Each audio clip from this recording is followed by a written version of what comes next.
Hey guys, so I just ran to Sonic to get a drink and it was taking a bit of time. So I was sitting there thinking about the fact that it's May and that's Ehlers Danlos Awareness Month, and I haven't really posted anything this month, and I'm sorry about that. A few of you have messaged me and asked where I've been, and I promise I will update you soon. It's just a little bit too early for me to do that considering, but it's good, it's positive, it's happy, most of it, so I will be doing that. I was sitting there thinking about something regarding chronic pain and chronic illness and actually dissociation. I thought I would talk a little bit about that just briefly because I'm about to get my drink, so it'll just be a moment. Alright, that was much quicker than I thought. So got my drink, Sonic, not sponsored, and now we're gonna pull out and head home, and I'm gonna talk to you just a little bit about dissociation and chronic illness. So dissociation happens for many different reasons and many different people, but for our discussion we're just going to talk about it with chronic illness and how that might look and how it might be misunderstood and what you actually could be going through.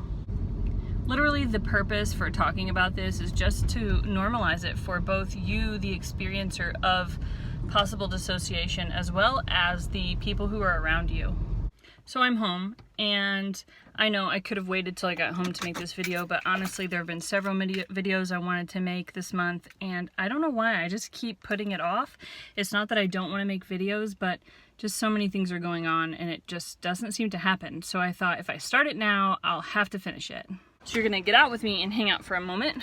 Sonic is literally just moments down the road, so that is why I got home so quickly. Okay, so dissociations. I'm gonna actually sit outside for a few moments and talk to you guys about this before I go in so that I can enjoy the weather. Dissociations is something that happens a lot with those with chronic pain and chronic illness, and that's kind of what I was talking about. It can happen with different types of people for different reasons. It is a coping mechanism for your body takes over and to allow you to deal with pain or whatever the extensiveness of your illness is. It's the disconnect and lack of continuity between your thoughts, your memories, your surroundings, your actions, and identity. You just sort of, people have talked about it as being not real, or maybe this really isn't life, or I'm outside of my body. What have my clients also said? I'm living in a dream, or I'm actually dreaming. I can't tell if I'm awake or asleep, and kind of everything just pauses and you don't really develop memories or process anything that's going on and just shut down because it's too difficult. Dissociation often happens when we experience trauma, so it makes sense that it would happen to chronic pain patients or chronic illness. So in this case we're going to talk about Ehlers Danlos, as our bodies experience different forms of trauma. So medical trauma, I know you guys have medical trauma out there. Real life with chronic illness means that doctors don't always listen and they don't always give the kind of care they would hope to get as a patient, and a lot of medical gaslighting occurs. So that's not, it's not okay, but it does cause medical trauma and dissociation. On a day-to-day basis, the trauma of your chronic illness, which may be due to medical stuff, or it literally could be due to the way people treat you, or your losses, or the actual fear and experience of what's actually happening in your body, such as dislocations or other malfunctions that occur with Ehlers-Danlos syndrome.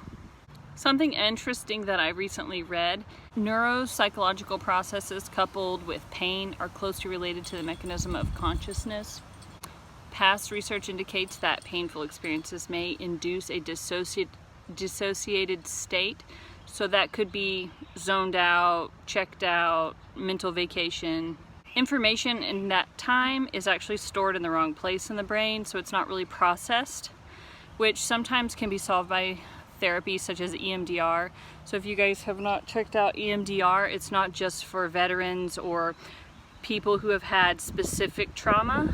Dissociation is a defense mechanism of our brain, our subconscious, our need to survive And when we're in survival mode, we can't thrive. This defense mechanism for people with Ehlers Danlos syndrome or other chronic illnesses can be a defense against psychological and physical pain, both. The psychological pain being the struggle of whatever's going on with your illness, and the pain being a result of your illness. Dissociation doesn't take the pain away by any means. It's not a numbing effect, but it can draw your mind away from what's actually happening. It's not something that is chosen. You don't choose to dissociate. You withdraw psychologically, emotionally, from everything in your environment, so you can put your whole focus into coping and surviving what's actually happening in that moment. And then the next moment, then the next moment, and so forth.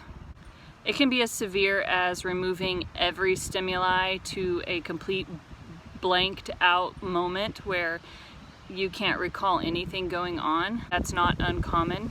It's easier to fight the stimuli of pain when that's the only thing that is left after reducing yourself to the most minimal. It's almost like, from what my clients have described, a rationing of mental energy or emotional energy and your focus in order to make it to the next moment. I recognize that dissociation is a coping mechanism.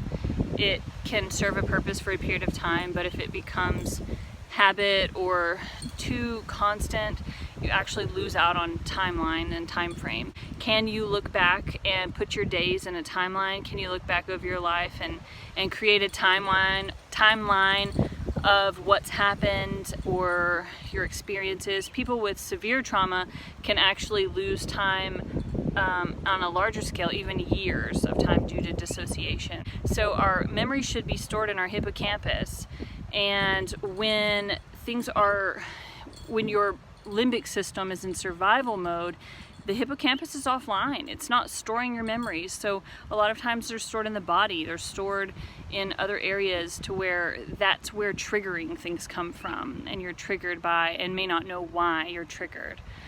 So there's a few little trendy words for you, and I'll be back hopefully sooner than later. I'm sorry guys, I know some of you have requested other content. I have so many lists of videos that I want to make, and it's just literally the hardest part is sitting down and doing it. It's not even editing that's the hardest part. It's not even coming up with the topics or content. It's just sitting down and setting things up. Like right now I don't have anything set up. I'm just sitting here with you, and it's not fancy or anything, but I wanted to get this thought out there because it is summertime, and a lot of times in summertime, if you don't have school or you don't have a certain level of focus, we can really hone in on our chronic illness, and the heat makes it worse for a lot of people. The heat makes it better for some people. So please take care of yourself and do what you can. Self-care, rest. Don't feel guilty for rest. It's part of recovery. It's part of you managing your care. Rest is part of treatment. So I will see you next time. Bye.